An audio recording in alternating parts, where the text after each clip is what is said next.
38મી નાસિકમાં તપોવન માહી મહાપ્રભુજી બિરાજે છે.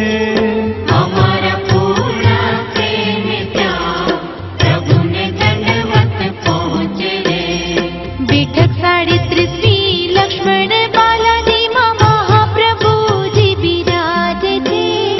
બેઠક 38મી પન્ના નરસિંહ ધામે મહાપ્રભુજી બિરાજે છે.